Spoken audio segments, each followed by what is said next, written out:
Surviving the frozen wilds of Winter Season 1 isn't just about catching Palmon, it's about how you team them up. If you're finding your squad getting wiped out in Dawn of the Ice Age, your team composition might be the culprit. In our last guide, we talked about F2P versus P2W strategies. Now it's time to put that into practice by building an effective team. In this full-length guide, we'll walk you through step-by-step how to craft the ultimate Season 1 Palmon team with perfect synergy, balanced roles, tank, DPS, support, smart elemental combos, and beginner-friendly picks. By the end, you'll know exactly how to assemble a squad that can tackle anything Season 1 throws at you.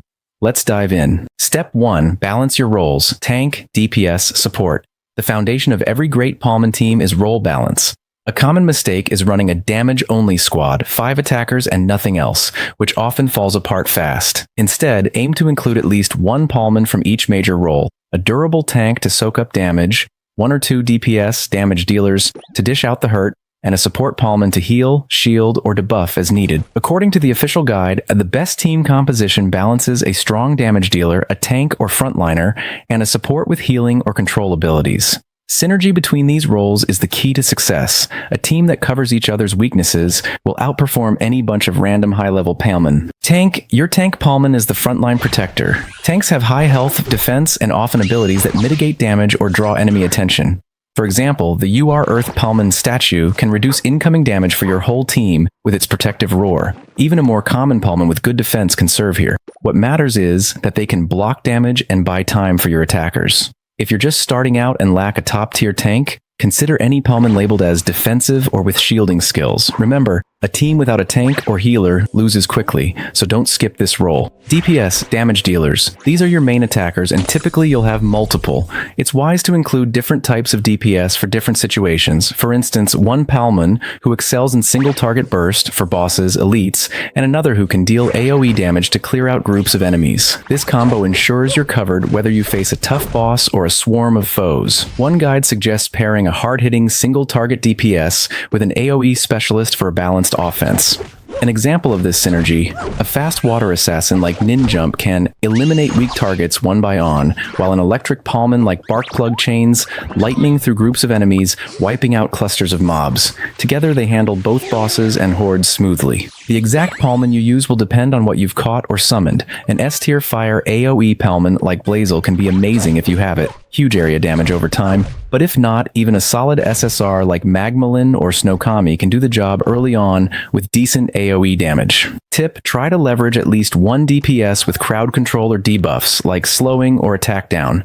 It's bonus utility that makes your damage safer and more effective. Support. Support Palmon are the unsung heroes that keep your squad going. They provide healing, shields, buffs, or enemy debuffs.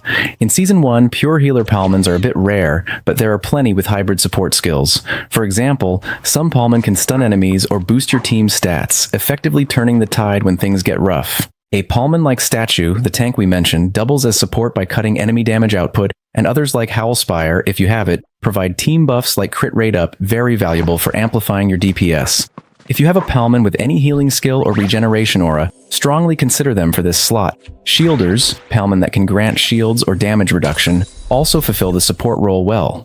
The goal is to have at least one Palmon dedicated to keeping the rest of your team alive and buffed. As the devs themselves note, support units like healers, shielders, and crowd controllers are crucial for long-term survival, especially in tough PvE fights.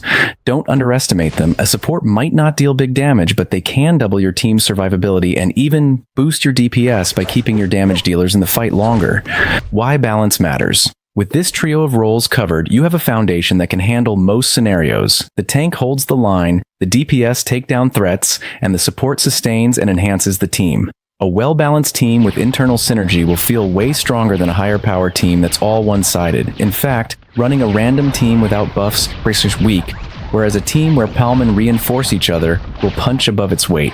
So before you worry about anything else, check your team roles and make sure you're not lopsided. Step 2. Leverage elemental advantages. Palmon come in various elemental types. You've probably noticed attributes like fire, water, earth, electric, wood, etc. Season 1's winter theme means you'll encounter many ice or water-type enemies. The frozen climate brings out those frosty foes. To build an effective team, you need to use elemental interactions to your advantage. In Palmon Survival, hitting an enemy's elemental weakness can dramatically boost your damage, while using the wrong element can make fights drag on. Here's how to approach it.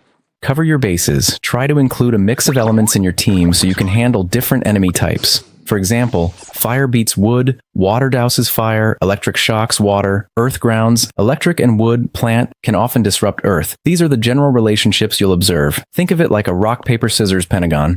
If you load your squad with only one element, you might steamroll one stage, then hit a wall on the next because the enemy resists that element. Instead, a diverse team ensures you can adapt to different enemies and stages more effectively by swapping which Palmon takes the lead in a given fight. Exploit weaknesses. Before a tough battle, like a boss or PvP match, identify the enemy's main element and adjust your team lineup. Facing a big water-type boss, field your strong electric or wood Palmon to deal extra damage. Got a fire-type opponent burning down your camp? Bring in a water Palmon to cool them off. These advantage matchups significantly tip the scales in your favor, often giving a damage bonus. As an example, the electric Palmon bark plug we mentioned not only hits multiple targets, it also performs especially well against water enemies, thanks to elemental advantage. Likewise, if you're up against a lot of icy creatures in Winter Season 1, a good fire Palmon, like Blazel or even a lower tier one if that's what you have, will deal massive damage with its burns. Learning the elemental rock, paper, scissors of Palantis is vital. It lets even a free-to-play player's team hit above its weight by attacking where the enemy is weakest. Don't get countered. Pay attention not just to your offense, but your defense. If all your main damage dealers are, say, fire, and you enter an area swarming with water enemies, which likely happens in the winter zones, you're in for a tough fight since your team will take extra damage and deal less. In those cases, rotate in a different Palmon from your roster who has a favorable type. Smart players rotate their squad based on the challenge, which might mean keeping a few backup Palmon leveled in different elements. You can bring up to 5 Palmon into battle at once, so use those slots wisely. Often it's good to have at least 3 different elements represented among your 5 team members. This way, you can always pivot strategy mid-fight. Remember, you can even swap or summon different Palmon during battle as needed. Elemental diversity is your insurance policy against nasty surprises. In short, think like an elemental strategist. Scout the environment and enemies, then counterpick with your team composition. That wild Snowfang beast giving you trouble? Bring a lightning user. Enemy camp full of rock-type earth Palmon? A wood Palmon's vines will crack them open. When you play the elements right, you'll notice your battles become much more efficient and your team will dramatically improve your chances of winning tough encounters. Step 3. Consider rarity and accessibility. Not all Palmon are created equal. Rarity tiers like R, SR, SSR, UR usually indicate how powerful a Palmon can become. UR, ultra rare, Palmon tend to have higher base stats and stronger skills, while SSR and below might have more modest growth. However, team building in Season 1 is not just about slapping all UR Palmons together. You have to consider what Palmon you actually have, or can realistically get and upgrade, and how they work together. Here's how to approach rarity. Build around 1. Carry. As a beginner, you may not have a roster full of UR units, and that's okay. A common pro tip is to pick one reliable high-rarity Palmon as your carry DPS and build your team around it. For F2P players, this might be the first UR you obtain or even a top-tier SSR you've invested in. For example, many players choose Ninjump UR as their main damage dealer because it's a powerful unit and can be found as a regular spawn in the wild. You heard right, some UR Palmon can be caught without spending. If you're lucky to snag Ninjump or another S-tier Palmon like Mantle Ray, often found near Sanctum areas, or Blazeal, make that your core and dump resources into it. Your tank and support can be lower rarity as long as they enable your carry to shine. The idea is to focus your upgrades on a few key Palmon that will serve you long-term, rather than spreading resources thin. Save and invest specifically in key pals that will accompany you for a long time, as one guide advises, rather than maxing the first Palmon you see. SSR and SR Palmon, use them wisely. While URs are king, SSR super rare Palmon are the backbone for most early game teams because they're more plentiful and easier to rank up. You can catch or summon multiples to star them up. Don't hesitate to use strong SSRs in your team, especially if they fill a needed role. Many SSR Palmon are very viable through Season 1 when properly leveled. In fact, some SSRs have unique utility. Lucidina, SSR Water, massively boosts your farming and keeps crops healthy, a must-have for base development, and it can still fight decently if needed. Terrastudo, SSR Earth, is another great example. It's a hybrid Palmon that can act as a secondary tank in combat while also helping you mine resources. Using an SSR like Terrastudo as your tank early on is perfectly fine if you haven't caught a UR tank yet. Similarly, SSR DPS like Magmalin, SSR Fire, or Dolphriend, SSR Water, can carry you in specific content. Dolphriend in particular has a strong water-type skill set to support your team in watery environments. The point is, don't ignore a Palmon just because it isn't UR. In Season 1, you can clear all content with a team of well-chosen SSRs and maybe one UR. It's more about synergy and level investment. Rarity versus investment. Be mindful that higher rarity Palmon often require more investment, more EXP to level, rarer materials to evolve, etc. Sometimes a 5 SSR can outperform a 1 UR simply because you've had the resources to fully raise the SSR. For example, players often start with characters like Squeezel or Snowkami, SR SSR, as temporary DPS options. These Palmon provide all-right damage early and are much easier to awaken to high star levels. They will eventually get outclassed by true powerhouses, but they can hold the fort in the meantime. As All Clash's tier list notes, it's fine to use Palmon like Squeezel or Snowkami in the early game. Just be ready to catch, use, and replace once you have better ones. So plan your team in phases. Early game may rely on easier to get pals, while late game, end of Season 1 and beyond, you gradually slot in those URs or event Palmon you obtained. Season 1 exclusive Palmon. Winter Season 1 introduced a few special Palmon, often via limited-time banners or events, such as Embergeist, Thundertooth, Mammoth, Glacewing, etc. If you happen to acquire one of these, congrats. They are absolutely game-changing units. For instance, Thundertooth, an electric DPS, has over-the-top damage and even temporary invincibility, making it one of the strongest attackers in Season 1. Glacewing, the ice-themed Palmon, also makes a huge impression in power. However, these tend to be paywalled or hard to get for F2P, so don't feel discouraged if they're not on your roster.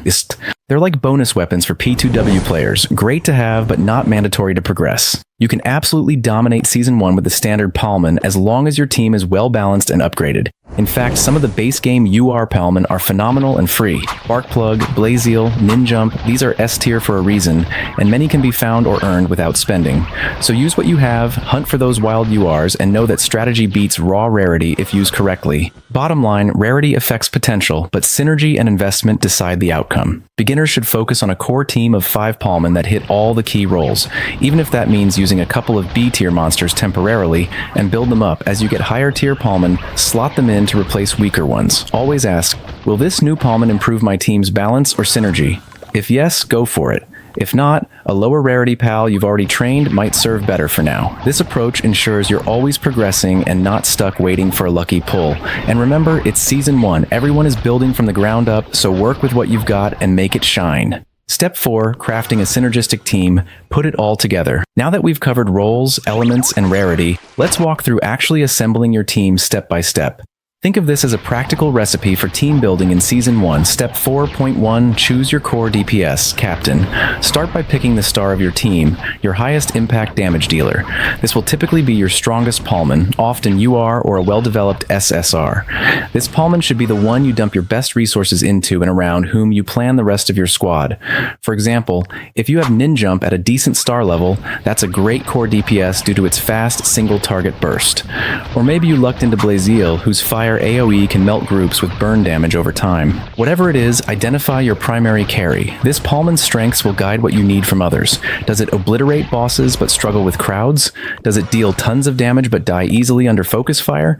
Recognize the gaps. For instance, if your main DPS is a glass cannon, you absolutely need a solid tank and possibly a healer to keep it alive.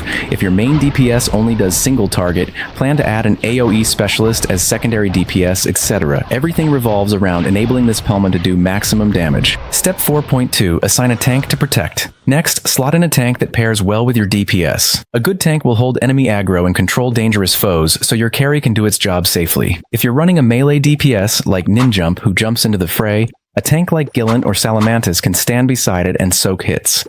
If your DPS is ranged, say Mantle Ray or Barkplug, your tank's job is to cluster enemies away from the backline. Choose the sturdiest Palmon available to you, perhaps an UR like Statue if you have it, for its team-wide damage reduction, or an accessible one like Terrastudo, SSR, who can at least hold the line briefly and even offers some ore mining utility on the side. At this step, think about synergy. Does your tank have any buffs that benefit the team? Some tanks might boost allies' defense. Gillant does this with a passive aura, which is perfect synergy for a squishy DPS team.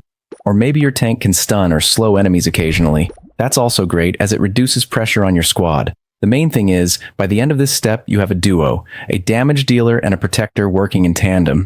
Picture it like a hero and a bodyguard. One dishes damage, the other ensures they get to do so safely. Step 4.3, add support. Healer, buffer, debuffer. Now bring in a support Palmon to round out the trio. This could be a healer if you have one, or a Palmon that provides crucial buffs, attack up, crit up, or enemy debuffs, attack down, stuns.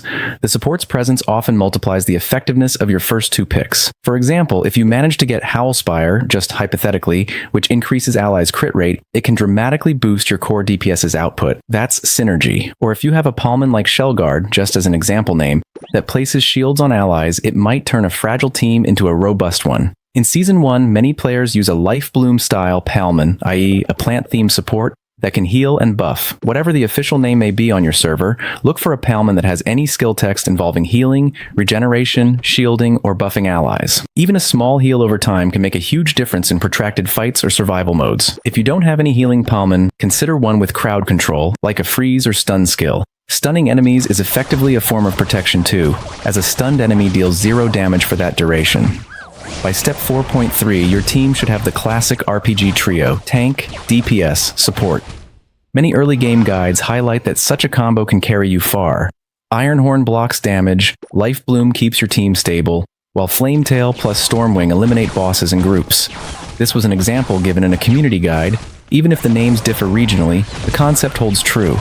We're essentially recreating that formula with whatever Palmon you have that fit those roles. Step 4.4. Fill in additional damage or utility. You have up to 5 slots and we've filled maybe 3 solid roles. The remaining 2 slots can be flexed based on needs and content. Typically, you'll want at least 1 extra DPS here, secondary damage dealer, plus either another DPS or another support. For your 4th member, I highly recommend an area of effect damage dealer if your main was single target or vice versa. For example, say your core DPS is Ninjump, single target specialist. Adding an AoE monster like Barkplug or Finganu, if you have one of those, electric bombers in your roster, would cover wave clear nicely.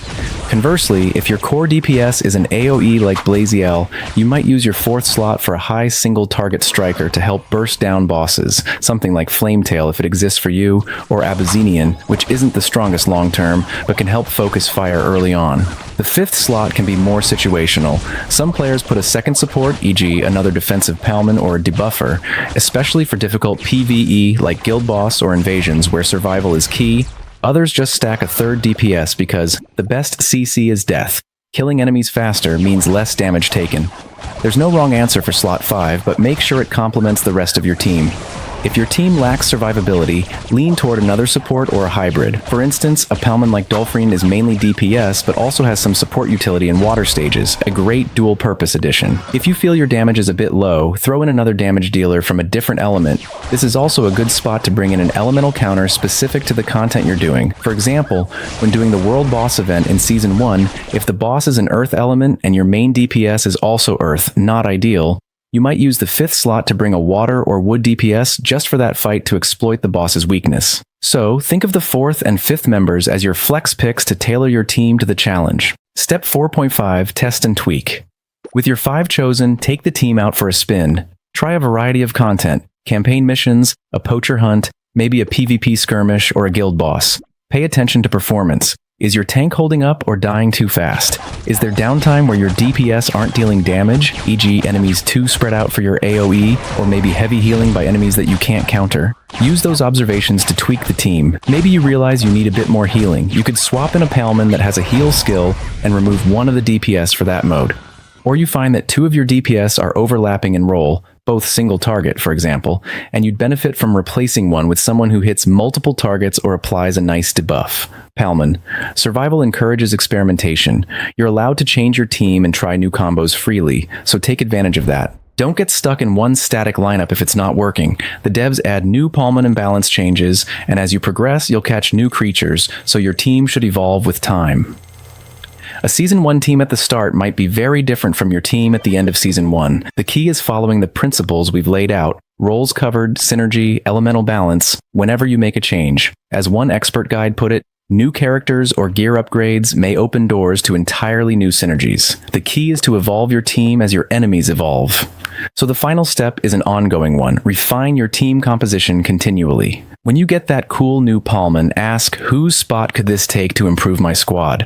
If it can fill a needed role better than your current pal, make the switch and test again. This iterative approach will eventually yield a dream team that feels just right. By following these steps, you'll systematically build a team that is greater than the sum of its parts. Instead of just slapping together your highest CP, combat power monsters, you're forming a cohesive unit that covers all bases.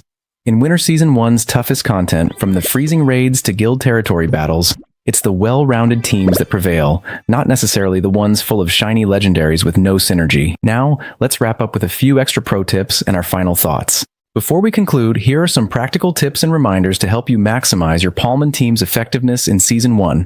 Don't overlook gear and traits. Equipping your Palmon with the right legacy pieces, gear, and leveling their skills can significantly boost their performance. A good team isn't just about the characters, but also how you equip them. For example, giving your tank gear that boosts health, defense, or traits that increase aggro will make it much better at its job. Likewise, damage dealers benefit hugely from attack and crit boosts. So as you build your team, farm some gear and allocate it thoughtfully to complement each Palmon's role.